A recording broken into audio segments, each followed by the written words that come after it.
जोर जोर से गाने लगाकर कमरे में कूदती रहती है जैसे 8 साल की बच्ची हो। बिल्कुल भी शर्म नहीं बची है इसमें। स्वाति। सुधा लगातार उसे आवाज लगाई जा रही थी, लेकिन मजाल है कि वो सुन ले। वो तो बस अपने कमरे में गाने चलाकर उन गानों पर झूम रही थी। यो जरा झूम झूम जरा झूम झूम जरा झूम। लगता है कि ऐसे नहीं मानेगी। गुस्से में सुधा झाड़ू लेकर स्वाति के कमरे में जाती है। कमबख्त, कब से तुझसे कह रही हूँ, सुनती क्यों नहीं है तू? माँ, कोई जवान लड़की पर हाथ उठाता है क्या? जानती हूँ हाथ नहीं उठाता, इसीलिए झाड़ू उठाया है। और अभी भी नहीं सुनी ना तो चप्पल उठाते हुए भी देर नहीं लगेगी मुझे, समझी? चल अब जाओ, जल्दी से खाना बना दे। इतनी बड़ी ऊँटनी हो रही है, कल को ब्याह कर पराई घर जाएगी तो ऐसी हरकतें करके तो तू मेरी नाक ही कटवा देगी। हाँ तो मैंने कौन सा बेस्ट बहू का खिताब जीतना है? और जब कल को भी जाकर रोटियां ही बनानी है तो अभी से क्यों बनाऊं? या तो आराम करने दो। और मैं ऐसे घर में शादी करूंगी जहाँ सब कुछ मेरी सास कर लेगी। हे भगवान, मैंने भी कैसी निकम्मी औलाद पैदा कर दी। बताओ भला, खाना बना ले। हे राम, ये चलने की बदबू कहाँ आ रही है? सत्यानाश, लगता है मेरी साड़ी जल गई इस कामचोर के कारण। सुधा भागते हुए बाहर आती है और प्रेस का स्विच बंद कर देती है। सब इसका वक्त के कारण हुआ है, जल गई मेरी नई साड़ी। स्वाति रसोई में जाकर खाना बनाने लगती है और बड़ी देर बाद सब्जी और कुछ रोटियां बनाकर ले आती है। दरअसल स्वाति बड़ी ही आलसी थी और खासकर रसोई के काम करने में तो उसे बड़ा आलस आता था। ऐसे कुछ दिन बीत जाते हैं और कुछ दिन बाद उसकी शादी पीयूष नाम के एक लड़के से हो जाती है और आलसी स्वाति ब्याह कर अपने ससुराल आ जाती है। अब उसकी शादी एक अच्छे घर में हो जाती है। इतना बड़ा घर देखकर तो वो खुशी से झूम उठती है। क्या हुआ बहू, तू ऐसे क्यों चल रही है जैसे तुझमें किसी ने खिलौने वाली चाबी भर दी हो? वो माँ जी, मेरा ससुराल है इतना प्यारा। हाय, कितना प्यारा, कितना बड़ा है ना? हाँ वो तो है, बड़ी किस्मत वाली है तू जो तुझे मेरे बेटे ने पसंद कर लिया। ऐसी बात नहीं है माँ जी, किस्मत उनकी भी अच्छी है जो मैं उन्हें मिली। नई बहू का ये चुलबुला अंदाज देखकर वहाँ खड़े सभी लोग हंसने लगे। गृह प्रवेश के बाद कुछ रस्में हुई, जिसके बाद स्वाति की सुहागरात। लेकिन इन सब में स्वाति काफी थक गई थी। फिर अगली सुबह बारी थी उसकी पहली रसोई की। जैसा कि स्वाति अपने आलसपन के कारण मायके में मशहूर थी, उसी परंपरा को उसने अपने ससुराल में भी बरकरार रखा। अपनी पहली रसोई वाले दिन वो सुबह 8 बजे तक अपने बिस्तर पर सोई हुई थी और लगातार उसकी सास की बुड़बुड़ाहट की आवाज आ रही थी। बताओ भला, नई बहू है और अभी तक सोई पड़ी है, ऐसा भी कहीं होता है क्या? आज उसकी पहली रसोई है। ओह गॉड, मुझे तो लगा ही मेरी माँ है, लेकिन मैं तो भूल गई कि अब मैं मायके में नहीं ससुराल में हूँ। स्वाति जल्दी से उठकर नहाकर बाहर आती है तो उसकी सास गुस्से में यहाँ से वहाँ घूम रही थी। माफ करना माँ जी, वो शादी की इतनी थकावट थी कि आँख ही नहीं खुली। अच्छा ठीक है, अब जल्दी से जा और कुछ जाकर मीठा बना ले और साथ में बढ़िया पकवान भी बना ले, जैसे मटर पनीर, छोले, कोफ्ता, रायता, बूंदी, पूरी। बस माँ जी, बस मैं बना लूंगी। पता नहीं माँ जी ने मुझ जैसी कामचोर को इतना काम क्यों दे दिया। इसके बाद स्वाति उदास होकर रसोई में जाती है, जहाँ वो अपने बड़े से ससुराल की रसोई देखकर हैरान रह जाती है, जो कि पुराने जमाने की रसोई थी, जिसमें मसाले मिक्सी की जगह इमाम दस्ते में कूटे जाते थे। साथ ही गैस की जगह मिट्टी का चूल्हा रखा हुआ था। है खोदा पहाड़ निकला चूहा, ये सब क्या है? भाभी, ये हमारे आलीशान घर की कच्ची रसोई है, जिसकी रसोई चूल्हे की है, क्योंकि माँ को पुरानी तरह की रसोई का खाना पीना ही पसंद है। इसलिए आप सभी मसाले मिक्सी की जगह इस इमाम दस्ते में कूटेंगी, साथ ही खाना इस चूल्हे को जलाकर बनाएंगी। क्या चूल्हे पर? हाँ, और आप इस घर में नहीं है, इसलिए आपको आज तो चूल्हा जलाकर बता देती हूँ, लेकिन इसके बाद आपको ये सब खुद ही करना होगा। ननद चूल्हा जलाकर चली जाती है और स्वाति मसालों को उस बड़े से इमाम दस्ते में कूटकर उसका खाना बनाने लगती है। उस चूल्हे की रसोई पर खाना बनाते बनाते उसकी हालत खराब हो जाती है। जैसे तैसे वो सारा खाना खुद बनाती है। माँ ने सही कहा था, मेरे ससुराल में मेरी इतनी चलेगी नहीं, इतनी आलसी हूँ फिर भी इतना खाना बना रही हूँ। सच कहूँ तो आज तो मुझे खुद पर गर्व हो रहा है। फिर खाना बनाते हुए वो काफी थक जाती है और जैसे तैसे सबको खाना परोसती है। खाना बनाकर उसे अपने ससुराल वालों से खूब तारीफ मिलती है। जैसे तैसे स्वाति को सारा दिन घर के कामकाज करने पड़ते और सबसे बुरा उसे तब लगता जब उसे खाना चूल्हे पर बनाना पड़ता। हे भगवान, ये क्या हो गया? ये मैं कहाँ आकर फंस गई? बहू, ओ बहू, लो फिर बुलावा क्या? जी माँ जी। बहू जल्दी से इधर आ। अरे ये खाना ठंडा हो रहा है, तू रख कर गई, इतने में पड़ोसन कमला आ गई तो सारा खाना ठंडा हो गया। जा इसे फिर से गर्म करके ले आ। ये देखते ही उसे बड़ा गुस्सा आता है। ये लो, फिर से उस चूल्हे को फूंक मार मार कर जलाओ और इनका खाना गर्म करो। जैसे तैसे स्वाति फिर से चूल्हा जलाती है और खाना गर्म करती है। कुछ देर बाद, माँ जी ये सब क्या है? बताओ भला, कौन इस जमाने में चूल्हे पर खाना बनवाता है? मैं बनवाती हूँ, क्योंकि मुझे चूल्हे का खाना खाना ही पसंद है, समझी? ये सुनकर स्वाति बुरा सा मुंह बनाकर चली जाती है, लेकिन धीरे धीरे वो फिर से अपना आलसपन दिखाना शुरू कर देती है। ओफो स्वाति, ये सब क्या है? मैंने तुम्हें मेरे कपड़े प्रेस करने के लिए कहा था, लेकिन तुमने उन्हें तकिए के नीचे तह लगा कर रख दिया और मुझे दे रही हो। हाँ तो उससे भी प्रेस अच्छे से हो जाती है और बिजली बच जाती है, वो अलग। ये सुनकर पीयूष अपना माथा पीट लेता है। जब से यहाँ आई हूँ चूल्हे के अलावा तो कुछ देखा ही नहीं, सारा दिन उस रसोई में हो जाता है। ऊपर से उस चूल्हे के आगे बैठ बैठ कर तो मेरा मुंह ही काला पड़ गया। पीयूष को बोलती हूँ आज मुझे कहीं डिनर पर बाहर लेकर जाए, कम से कम उस चूल्हे चौके से तो आराम मिलेगा। स्वाति इस बारे में पीयूष से बात करती है, जिसके बाद वो उसे अपने साथ डिनर पर बाहर ले जाता है। शाम को जब वो घर पहुँचते हैं तो आ गई बहू तू, वो तेरी दिल्ली वाली बुआ कल अपने यहाँ रहने आ रही है, तो सुबह जल्दी उठ जाना और उनके खाने पीने का सही से इंतजाम करना। अब अगले दिन से ही बहू सुबह से इस काम में लग जाती है। शाम तक दिल्ली वाली बुआ भी आ जाती है, लेकिन दिल्ली वाली बुआ की एक आदत बड़ी बुरी थी। वो जब भी खाना खाने बैठती तो किसी न किसी से फोन पर लग जाती और इतनी देर तक बातें करती कि उतने में खाना ठंडा हो जाता और फिर आ जाती बहू की शामत। बहू, ओ बहू, ये खाना तो ठंडा हो गया, जा भी से गर्म करके ले आ। जी बुआ जी। लेकिन ऐसा बार बार होता और फिर ओफो, मैं तो परेशान हो गई ये बार बार खाना गर्म कर करके। अब एक बार दिन के समय जब स्वाति सबको खाना परोसती है, अरे जानकी का फोन आ गया। हाँ जानकी बोल। अच्छा सुन, वो मैं कह रही थी। बुआ फिर से फोन पर बिजी हो जाती है और खाना ठंडा हो जाता है। अरे बहू। हाँ हाँ जानती हूँ बुआ जी, खाना गर्म करना है, लाओ लाओ। बहू ले, मेरा भी कर दे। वो क्या है ना, जब तक जीजी खाना नहीं खाती तो मैं भी नहीं खा सकती ना। अब वो एक बार फिर सबके लिए खाना गर्म करके ले आती है। एक तो बाहर इतनी तेज धूप है, ऊपर से बार बार मुझे उस चूल्हे में भेज देती है।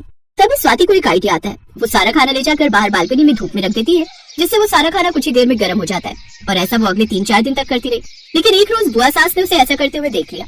है, ये तो धूप में खाना गर्म करने वाली बहू है। ये सब क्या है बहू? तुम्हें क्या करती बुआ जी, आप ही बताइए। माँ जी को चूल्हे की रसोई पर ही खाना खाना है और आपको बार बार खाना गर्म करवाना है। मेरी तकलीफ तो कोई समझता ही नहीं। मैं अपने घर पर गैस पर खाना बनाने से पहले 100 बार बचती थी, लेकिन यहाँ हर वक्त उस धुएं में खाना, चूल्हे पर खाना बनाना पड़ता है। स्वाति की बात सुनकर अब उनको अपनी गलती का एहसास होता है और उस दिन के बाद अब सास उस रसोई की जगह नई मॉडर्न रसोई बनवाती है, जिसमें ज्यादा से ज्यादा मॉडर्न सामान होता है, जैसे गैस, रोटी मेकर, आटा मेकर और खाना गर्म करने के लिए अवन। अब स्वाति को काफी हद तक इन सबसे रिलीफ मिल जाता है। अब साथ ही वो खुद का आलसपन भी काफी हद तक छोड़ देती है, जिससे उसकी लाइफ और भी आसान हो जाती है।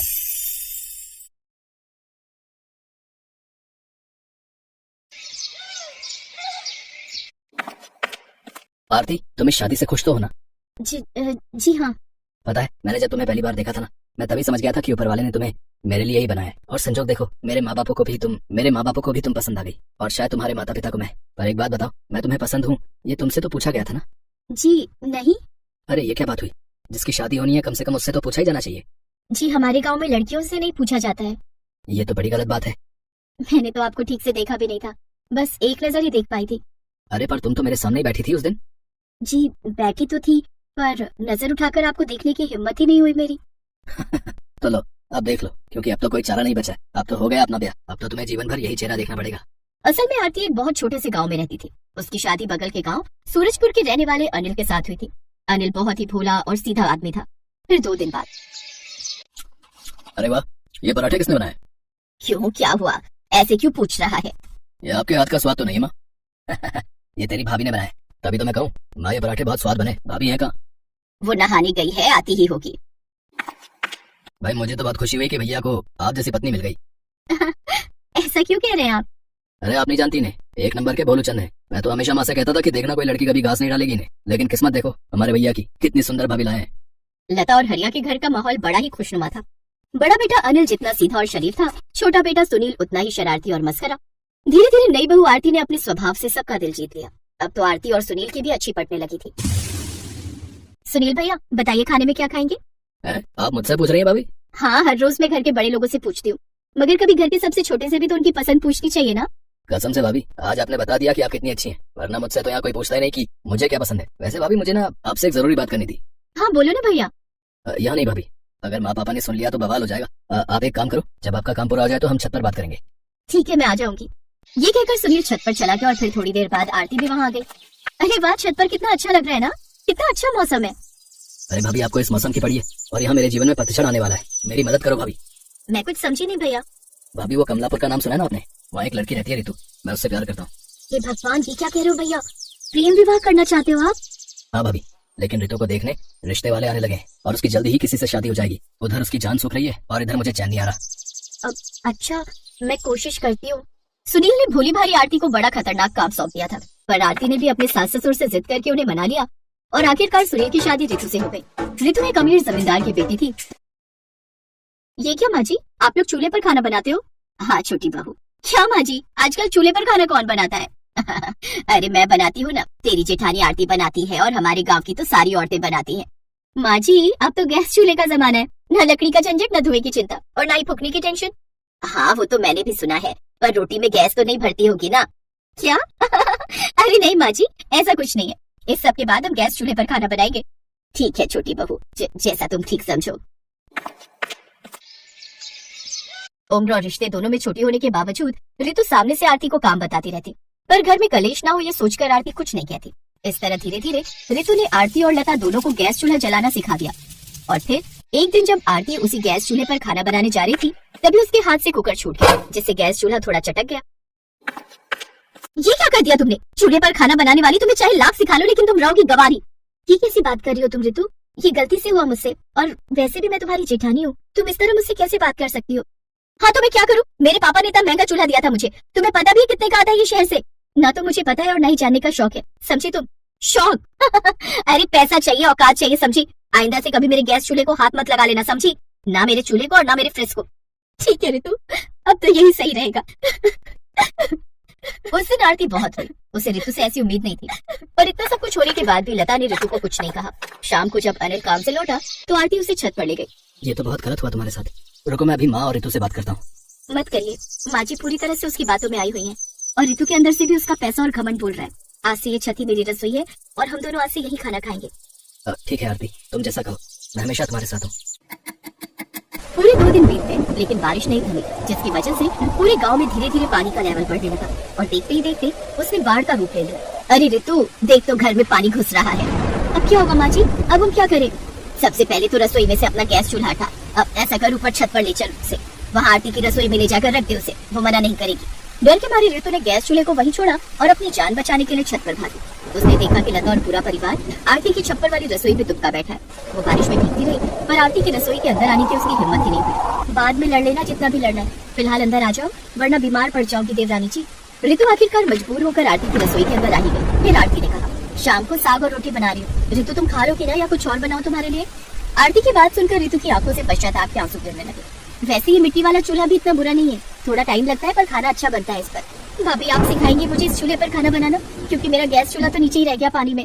ऋतु की बात सुनकर सभी लोग हंसने लगे और आरती की छत की रसोई और उसके चूल्हे ने पूरे परिवार को फिर से एक कर दिया।